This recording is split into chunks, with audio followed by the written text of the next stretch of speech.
Good evening, good morning, good afternoon, wherever you're joining us from. My name is Shon Osimbo. Welcome to the second episode of the Shon Osimbo Sports Show. As I had promised you, I'm going to be bringing you the big names in the football industry. So thank you so much for tuning in and joining us. And today we have former England international. I've talked to him before. I've interviewed him before. Emile Heskey is also a former Liverpool player. I know the Liverpool fans in Kenya want me to say this, but he also played for Leicester City. That's where it all started. He came from the academy, rose up. Welcome to the show, Emile. Thank you for having me. Thank you for having me, Shon. Amazing. So how have you been since the last time we talked? One thing that hasn't changed is still COVID. I think we're still in the COVID season. Yeah. You know, we're dealing with COVID at the minute. Hopefully we can carry on with football and get football back up to normality.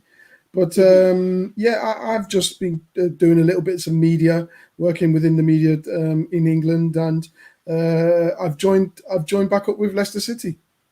Amazing, and we'll be talking about that. So before now we come to the current projects and whatever is happening currently, let's just go back a few weeks, not even many months, but a few weeks ago, where Liverpool won that title for the first time in 30 years. I know it was so crazy, it was so massive. Though they were celebrating that title without fans in the stadium. What do you think made Jurgen Klopp and his team emerge top? One is obviously consistency. Before the lockdown, I think it was 2 losses in 2 seasons. And if you're going to have that sort of consistency over a period of time, you're going to win something. Yes. He's got this charismatic aura about him that everyone loves him. From the tea lady to the groundsman to the best player to his kit man to the goalkeeper, everyone has this same affection for him. That is the most difficult thing to have, because again, within any business, within any football club, within any business, you've got to be on the same wavelength. And once you have one cog out of place, it's evident. But he seems to get everyone in the same way and pulling the same way. So it's been amazing to see what he's achieved over the years that he's been there, and he keeps achieving. Yes, and winning also with that margin. That was a huge margin, Emile. Huge margin, and the funny thing is, when you look at it, if the season had gone one more week, he would have won the actual league back then. That's how convincing it was. You know, so it's interesting to see that he's you know, they never looked at anyone else. They was only focusing on themselves, just to keep winning the next and the next and the next. And one thing that I was very, very impressed with was winning games when they really weren't playing well. And that was one of the difficult, when I was playing, that was one of the difficult things we found with our team, that we didn't have a problem going to Old Trafford and getting a win there. It was going to Ipswich and drawing and losing when you shouldn't be drawing and losing. They're the games that you should be winning. Yes. And now you look at this season, last season, sorry, they would go to likes of Southampton, probably get playing off the park, but they find a way to win that game. And that's a true show of champions. Yes. And which player stood out for you in the Liverpool team this past season? Obviously Salah's your main one. I know we talk about Henderson, who's a wonderful leader. Virgil van Dijk is again, and it was down the spine of the team, really. You look at the goalkeeper, who arguably is the best goalkeeper in the world. Then you look at the defense. You look at Virgil van Dijk, who's a rock, made such a difference in the defense, marshalling it. Then you look at the midfield, Henderson, who was phenomenal. Then the front three. The front three, if you don't have that front three, you don't score goals. They scored plenty of them. Yes, speaking of the front three, when you talk about Mane, Salah, and Firmino, and we'll get to this question, and I don't want you to answer it now, but we'll get to this question where there's a guy called Adi Omondi who said Emile Heskey was to Michael Owen what Firmino is to Salah and Mane. I'll come back and ask the question later on. Let's keep that. So let's just now come to this, what currently is happening. I know on the opening weekend that is a good thing with DSTV Africa. We saw you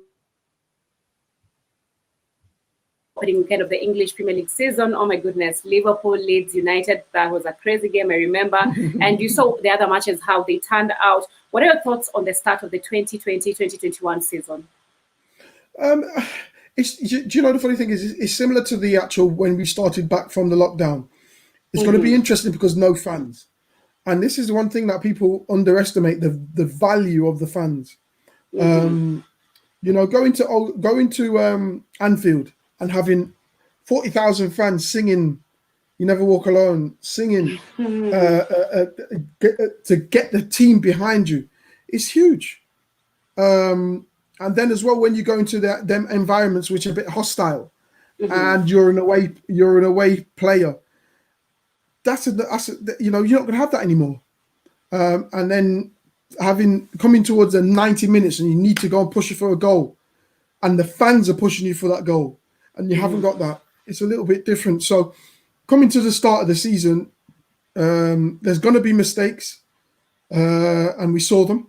We saw them in the Liverpool game. But again, the cream always rises to the top, and that's what happened. Yes. And which team is likely to emerge top this season? From what you're saying, maybe from the opening weekend, if you can. I know it's too early to tell, but which it's too early to tell. Like? So I'll give you my top four. My top four is Liverpool, Man City, Man United, and Arsenal. That's my top four. Oh yeah, actually. Well, the thing is, I would put Chelsea in there because they have spent heavily, but he has a lot of pressure on him. But I think he's dealing with that pressure very well, and the way he's recruited has been phenomenal as well. Because when he's recruited, they're young lads, apart from obviously Thiago at the back. But the way he's recruited, they're all young lads who have got to build a legacy for Chelsea Football Club, like what his great manager did, Jose Mourinho, the team that he played in. So he's got a possibility of doing that, but there's going to be pressure. Yes, and someone is asking, Kwanya Joshua Nyakwar Omenda says, ask Emile what he thinks about Frank Lampard as the Chelsea boss. I think he's done well. I think he's integrated some young lads when they weren't allowed to spend any money.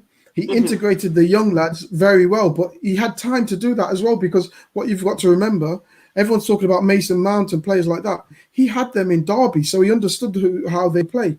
And he's got Jody Morris, who had Mason Mount and all these kids from the age of 14. So he understands them. So he's recruited well in the sense of his backroom staff. And plus, Chelsea have got I would say Chelsea have got the best youth academy in England. I was going to say them or Man City, but I would actually say Chelsea's is better at producing kids for the league. Yeah, and for what even they did last season without, you know, when they had the ban on them. Yes. So still on that transfer part, what are your thoughts on everything that's happening? Before we talk about Gareth Bale and Thiago Alcantara, let's talk about which teams do you think have made the best transfers so far this season? How has it been? Has it been affected by the COVID and everything? Everything will be affected by the COVID because, again, we've seen all these people spending monies, but you've got to remember there's no fans in the stadium that are spending their money. So where are you getting your money from? Chelsea were the most effective because they had the ban before, so they never spent the season before. So they did their business very, very quickly and very, very efficiently. Now you're looking at I know you look at Man U. Man U fans are pulling their hair out. They've only made one signing, you know. But again, you've got to get the right player for the right money as well, because again, everyone keeps forgetting that we are in a COVID world. So people spending, and Jurgen came out and said it as well. We can't spend the way that Chelsea spent because times are different. You know, and as well, you don't know if that sponsorship money is going to keep coming in. You hope to it, and you hope that and I believe we will have fans very soon. I know they're doing some test runs this weekend with lower league and other sports. So it would be interesting to see how many fans are allowed back in the stadium and when they're allowed back in the stadium, because they are sorely missed. Yes, and the most amazing news today, I think, for Tottenham Hotspur fans is when they saw, Gareth Bale driving into, put the pen to paper, and he even had time to take a selfie with a fan. Yeah. That's how I think happy he is to leave Real Madrid. You know what he has been going through at Real Madrid, and now he's here at Spurs. Did you see that coming? And do you think he will make an impact immediately on Mourinho's team? Yes, I didn't. Sorry, let me. I didn't see it coming. If I'm honest with you, I didn't see that coming. I didn't see him coming back to the Premier League, because I think Man U put in a really big bid at one stage, and then he didn't want to leave. So I didn't see that coming. Now he's back at Spurs. Will I see him making an impact? 100% he'll make an impact. But again, what sort of impact? Because as we know, he hasn't played that many games in the last year or so. So apart from international games, is he going to be ready, match fit straight away? We don't know. But the impact that he can make is making everyone else around him better. You get that. You get these players that, regardless of how well they play, they bring out the best in you. And I think I think Spurs have enough good players that just need that pick up, and he could be that player. Yes, this reminds me. I was watching the other day All or Nothing, Tottenham Hotspur, on Amazon, and Mourinho kept on telling the guys they're very nice guys. They need to stop being nice on the pitch. So maybe that's what they need this season. Let's move on to Liverpool, a team that you've played for in the past, and let's talk about Thiago Alcantara.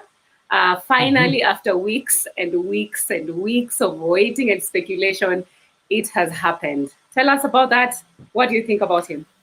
It's a great appointment, to be honest with you. It's a great buy, shrewd business. I think when you look at someone of his caliber, every team in the top four would want him. Every team in the top four would want him. The only thing people would probably look at is his age. He's 29 years old, 29, 30 years old.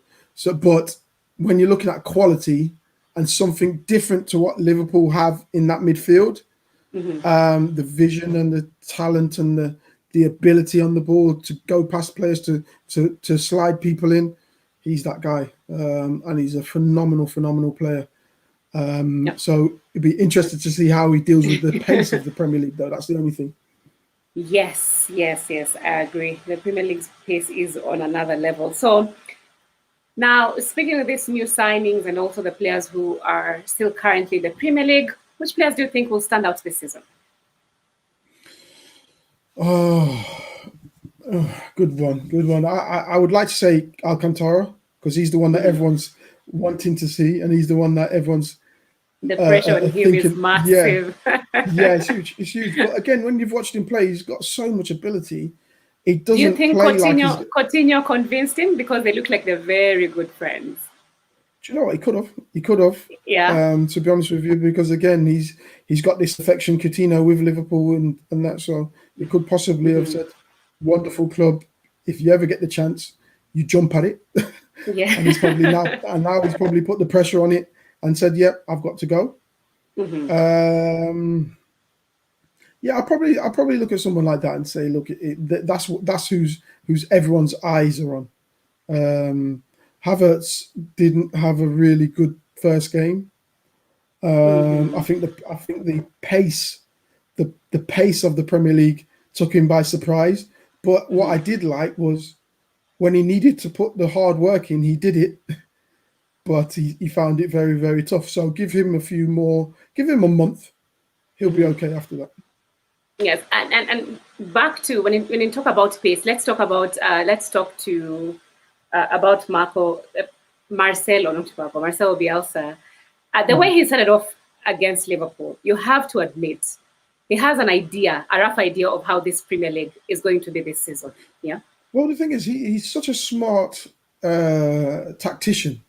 Yeah. Everyone thought that he was going to sit back and play on the counter attack. No, he attacked. Yes. I think they had more possession. I think they had 51% possession. I was like, wow, okay. They were getting in behind Liverpool. They broke with pace.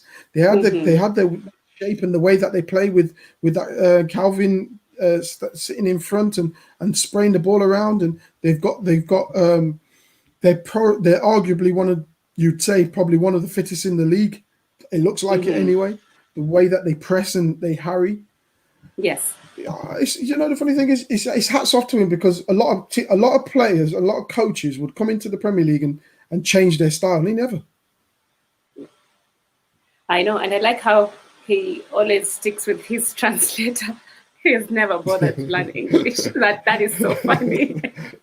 And then after the match, some of the matches I was watching when he was still in the championship, he's literally mad, and the translator has to put that all in one and with his mood. So it's really funny, but we'll see how he fares on. But I think his team was very impressive against Liverpool. Now, I know some people missed our interview the last time we were on TV, but we are here now. This is a new show, a brand new show, so we'll have fun. So kindly just please take us through your good memories. If you can briefly tell us your journey and how you got to it. So I started off in Leicester, born and raised in Leicester. Started at a very young age. I was 16 when I went with the first team in pre-season. Played my first game there. That was actually my first game, but it wasn't my debut, because it wasn't an official game. So my debut came in March '95. I was 17, just turned 17, playing against QPR. We lost that game, but it was a great beginning for me to understand what it takes to be a professional footballer. And I was only 17. Played a couple of games towards the end of that season. Then Martin O'Neill came in and said to me, "You're going to be playing for me," which was wonderful. Played me from the age of 18. And I was a regular from then.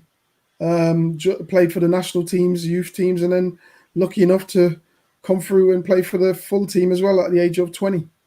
So everything was a progression. And then went to my last cup final when I was 22 with Leicester. I'd been to 3 cup finals in 4 years with Leicester, and I had a dilemma then. Do I carry on at Leicester, or do I take that jump into something bigger? And I decided I was going to take that jump. And Gerald Houllier was the manager of Liverpool at the time and bought me for 11 million.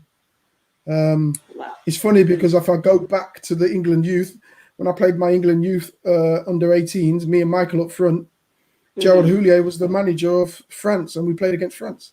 So he'd seen me and Michael playing up front. And then when he became Liverpool manager, decided that he was going to go all out and buy me.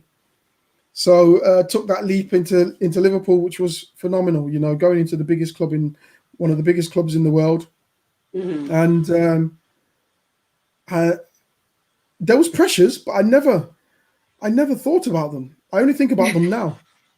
I think our producer needs to just put that image. You tell us, as you talk about Liverpool, you tell us what this moment meant for you. Let's just see that picture again. I think it's amazing to see. When you see this picture, Emile, yeah, literally.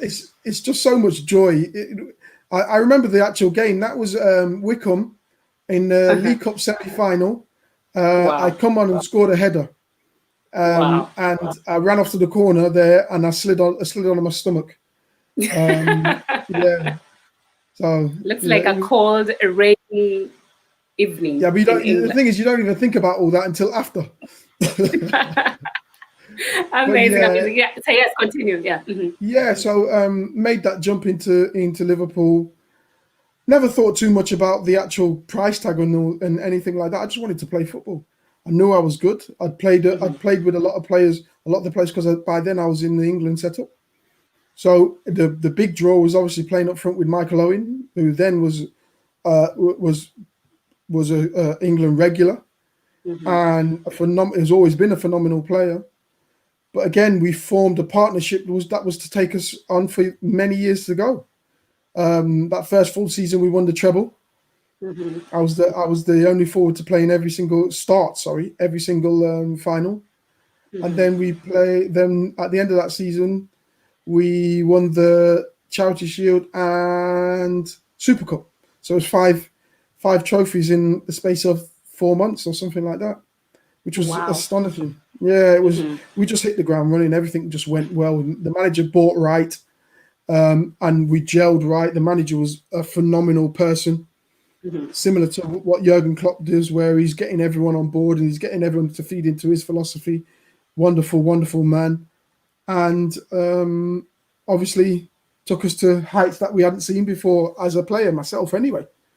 Obviously, he had his own personal things where he had the heart attack, and obviously, sadly, had to probably step down because of that as well. Probably wasn't the same person after that, but no, you can't take away from what he achieved. He achieved phenomenal things.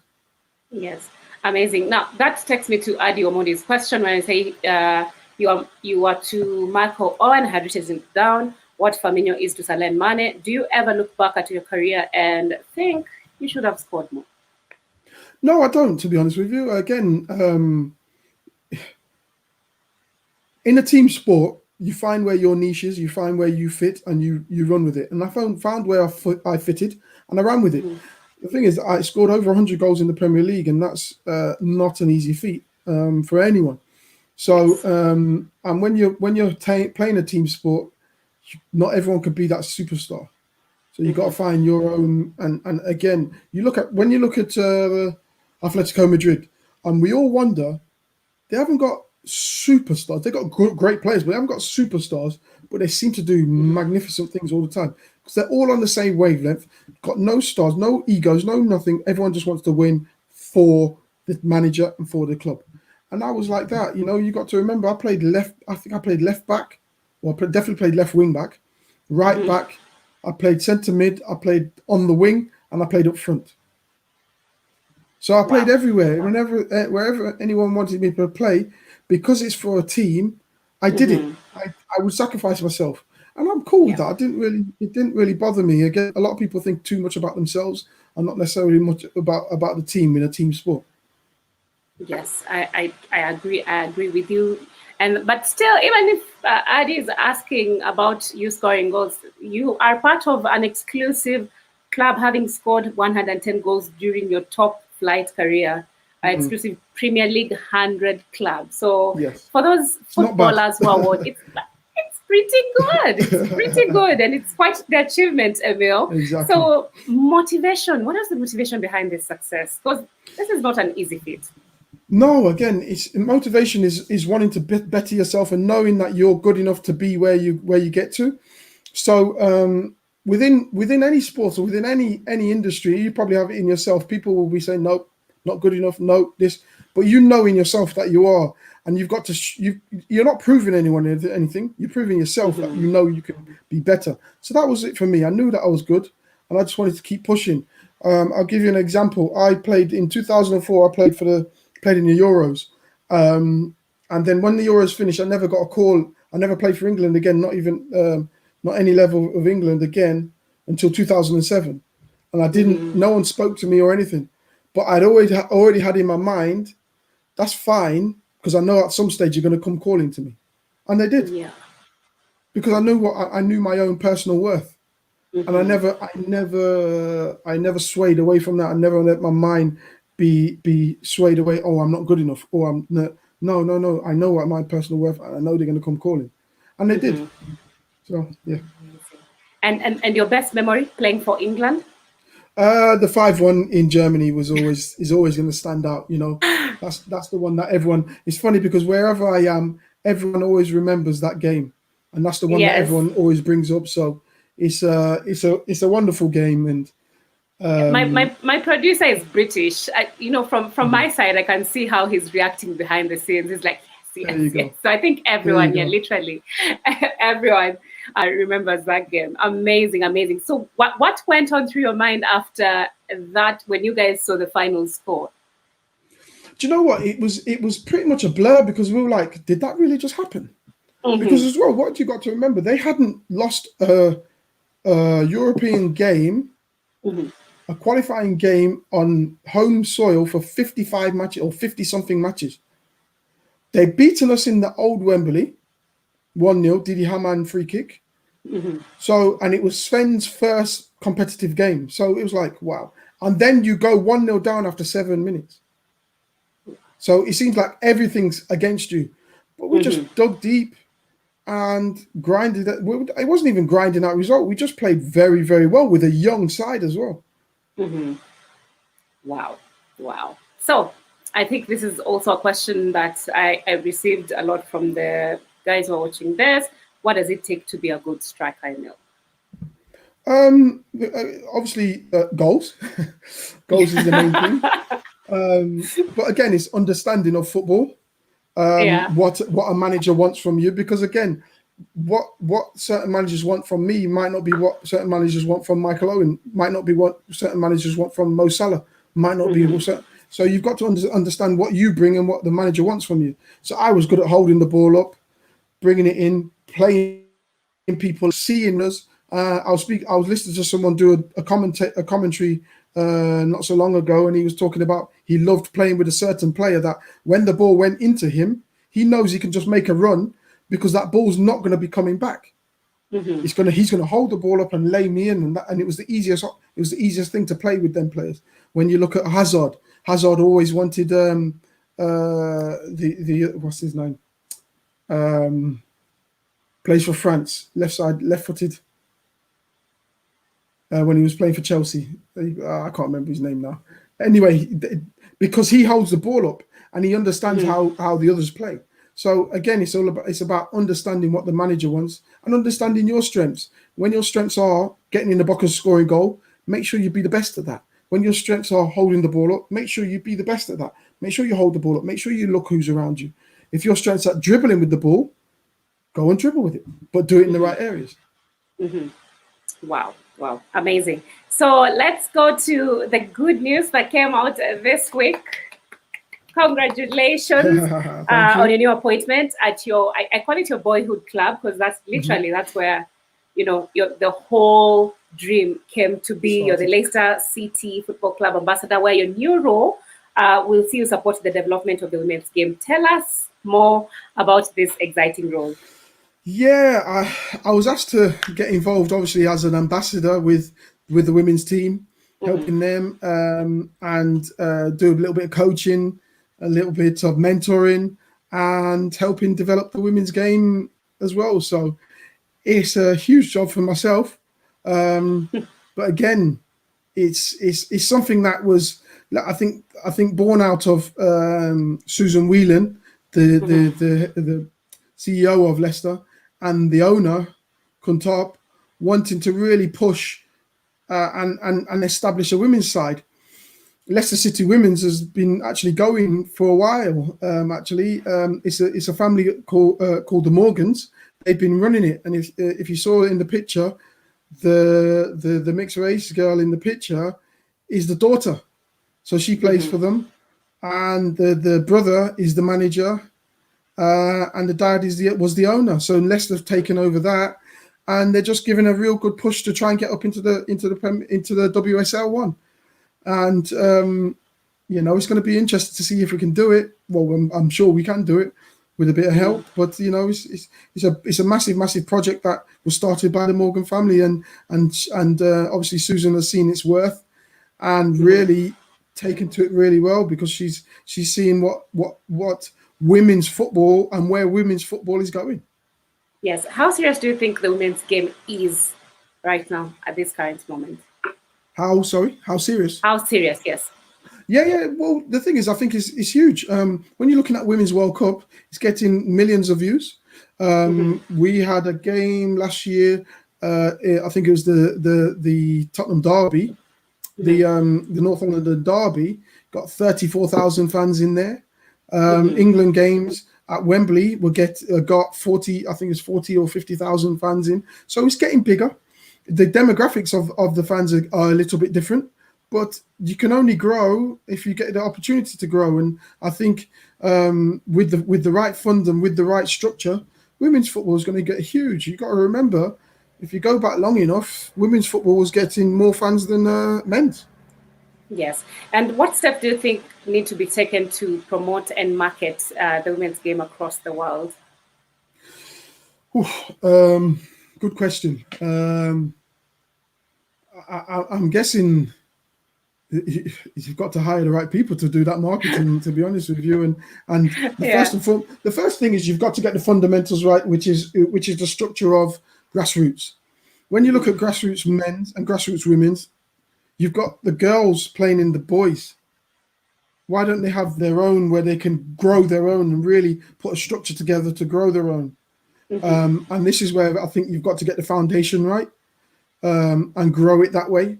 When you look at America, where you're possibly looking at the best players, they have this. England are starting this now. I think that's the first and foremost, and then you get some really good players that you can brand them, and the brand of women's football will get a huge bit even bigger and bigger because there's sponsors out there that want to get involved. Yes, and I know I had asked some former footballers. We're just still waiting for them to log in so that they can ask you some of the questions. But yes, talk to us. How's the book doing? How's everything right now with the book and stuff like that? The book's doing okay. The book's all right. Yes, okay. Amazing. So, the thing was, the book was great because I'd never sat down and really looked at my career and really looked back at how I felt during my career. Really looked back at how it felt to win the cups, how it felt to move from Liverpool, how it felt to move into Liverpool, how it felt going to World Cups. I'd never looked back at that at all. So to actually be able to sit down with someone and really discuss that was amazing. And it's gone down very well with people who have read the book. So that's good as well. Yes. So as we still wait, let's now get to some questions. First of all, we have a comment. Charles the Comer said the big striker. Yes. And then we have Wakili Katera ask Emile. He played with Gerrard and Lampard. Who was the best?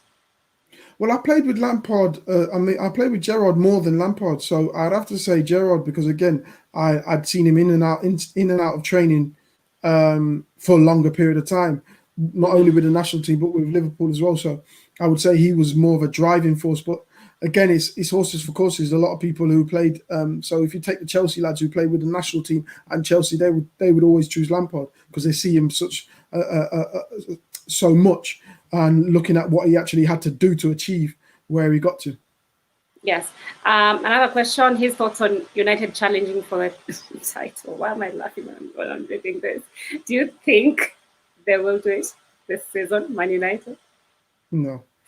Look, I think Man U. I think Man U have got a little while to go. You know, they're a huge club. They're a huge club. They've got the resources to do what they want to do. But do they have the right people in place to really establish to really get back to where they should be, which is challenging? I don't think they'll challenge this year. I did say they were top four. I would probably still put them in top four, but I'd probably take Arsenal out and put Chelsea in. Yes, and let's go to another question, asking if Aubameyang Pierre-Emerick can break Henry's record. Wow, he's the best. He is the best in the English Premier League. That's what they're saying. I think that's a bit of an ask to break that record right now. But again, I do have him actually as top goal scorer this season. The reason I say that is, in a poor side, he scored 20 plus goals. Yes. Now, with direction and a manager that is showing the players direction and showing them true strategy, it can only be better. So I actually have him down for 30. I'm not putting any pressure on him, but I've got him down for 30 goals this season. Amazing. We have a comment from Marius, says, what a fantastic discussion. Thank you, legend Emile Heskey and the amazing Shon Osimbo. Thank you.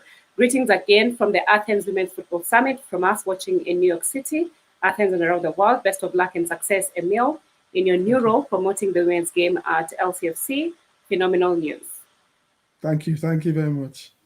Yes. And also, so the two players are having technological issues. It's okay. But one has sent his questions just asking for advice during that career transition mentally. How do you just get, because also one thing we've realized, and this happens to most footballers who play in Africa, there's never like, what is it called? A transition process into the outside world. And most of them now end up becoming broke or they don't know what to do, what's next to do. So kindly, can you just share your advice and how it was for you?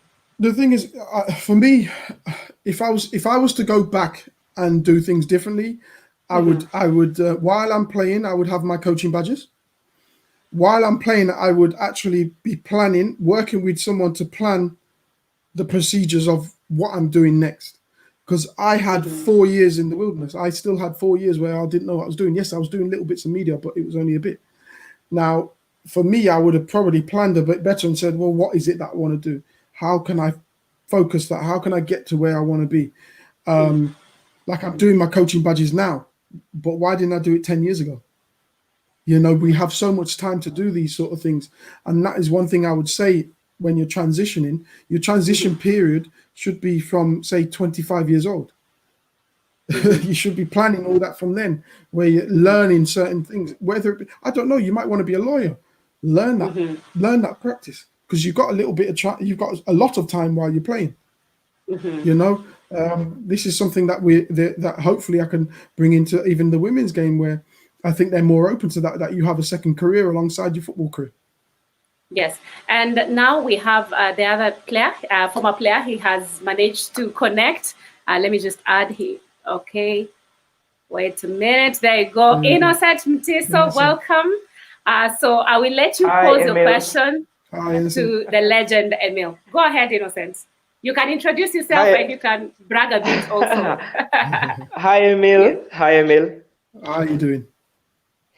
It's good. It's good to see you. It's good to talk to you. Actually, it's a pleasure. I don't know what else to say, but thank you very much for giving us this opportunity. No problem. I started following you actually very around the early 2000 when you were moving from Leicester to Liverpool. That's when I started following the English Premier League. I'm called Innocent Mutiso. I am a former footballer here in Kenya. I have been a captain of the youth teams here in the national team.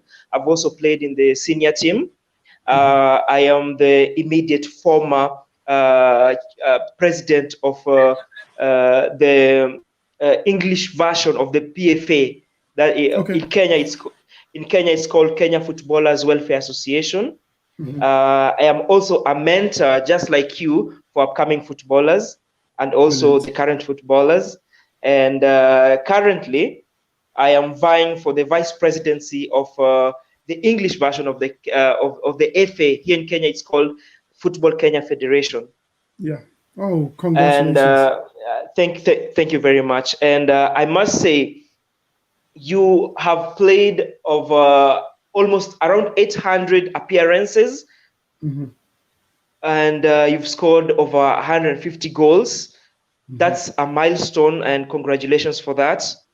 And for the viewers out there, or for the upcoming footballers and the current footballers who are watching here, I want to ask, what was your secret? Because I myself, my career spanned for like 8 years. I believe yours has been for almost 20 years, 18 years, if I'm not wrong, right? 21 years. Exactly. That's a lot. Mine was 8 years. I played for around 350 matches, of which that's not a lot, because I see people like, let's say, like in Europe especially, because here in Kenya we follow a lot football in Europe. What was your secret? Having played 800, that's unheard of here in Kenya. I don't think there's any player who has reached that milestone. So for the upcoming footballers, or for the current footballers, what's your secret? I was very driven. I wanted to achieve, and once I achieved, I always wanted to get better. Because a lot of the time, especially when you're planning, you can foresee things and you can plan things, and you can say, like you say, in a sense, I want to get to play for a Kenyan national team. Well, then when you get there, you rest on your laurels. You don't do anything. No, you have to keep pushing, and set more goals and set more standards, and keep pushing and keep looking after yourself. Because again, if you don't look after yourself, you're never going to play. You're never going to get to where you want. You look at Ronaldo now, 36, 37, still doing great things because he's looking after himself more and more. Ibrahimovic, 39, looks like he's 29. You've got to keep setting boundaries, and you've got to keep looking after yourselves, setting milestones, and keep trying to achieve them. How did you look after yourself? Personally, for me, looking after myself, it was diet, getting the right sleep, because again, football is not easy. We train every day, especially in Europe. When we won the treble in 2001, I played 58 games that season. When you take a regular season, it's 38. We played 60 something games that season because of all the stuff we were winning. So you're basically having to train and then look after your body to get ready for the next game. So you can't be abusing yourself. So again, you've got to focus and channel yourself to be the best you possibly can. But then, as well as Shon what we were talking about before is, can you fit in as well the ability to focus on possibly your second career? What happens within your transition? Because a lot of people forget about that as well. And this is where I'm helping a lot of people as well with the transition, in the sense of, well, how are you going to get to the next step? What are you doing in 5 years' time? What if you don't make it to 30 and you're still playing?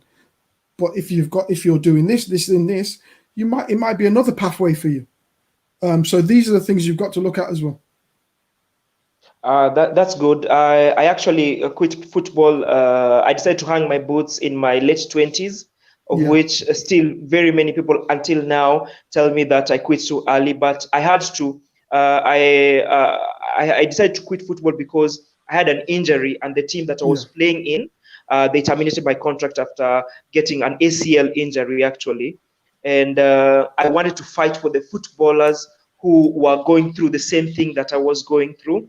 And for the upcoming footballers, I wanted to fight for them so that they don't go through what I went through, having their contracts terminated because of a serious injury anywhere in the body.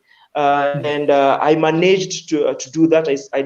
I managed to change some things, because the way clubs were handling players when they had injuries or terminating their contracts while they're still ongoing, those are some of the things that I managed to change when I went for the PFA chairmanship. And that brings me to my second question. I've seen the PFA, which has become very influential in matters football in England, very, very influential. They also have a huge backing, especially in fans, where you find that they can hold a player of the season gala, and that is something that has been amiss here in Kenya. I have been the head of the PFA here in Kenya, but fans have been very hard to come by. How does PFA manage to get fans so that they hold such events, so that they become even more influential in matters football in England?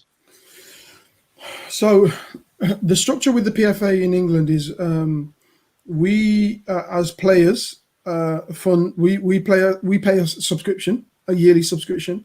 It's quite minimal, but one thing you've got to remember is the PFA, the Players Union, the main sponsor is obviously the main body is of football in England is the Premier League, so they get a hell of a lot of money from the Premier League and the FA. So they have a big treasure chest of money because of the success of the Premier League, the FA, the EFL. When these are all doing well, the Premier League gets the PFA gets money.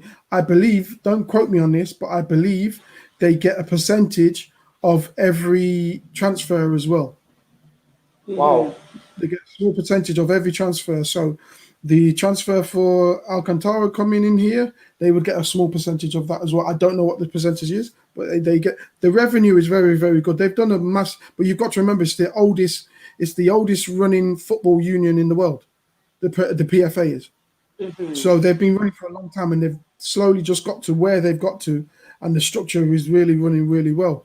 The only thing that they have the problem with is getting the players to understand what the PFA actually do for them.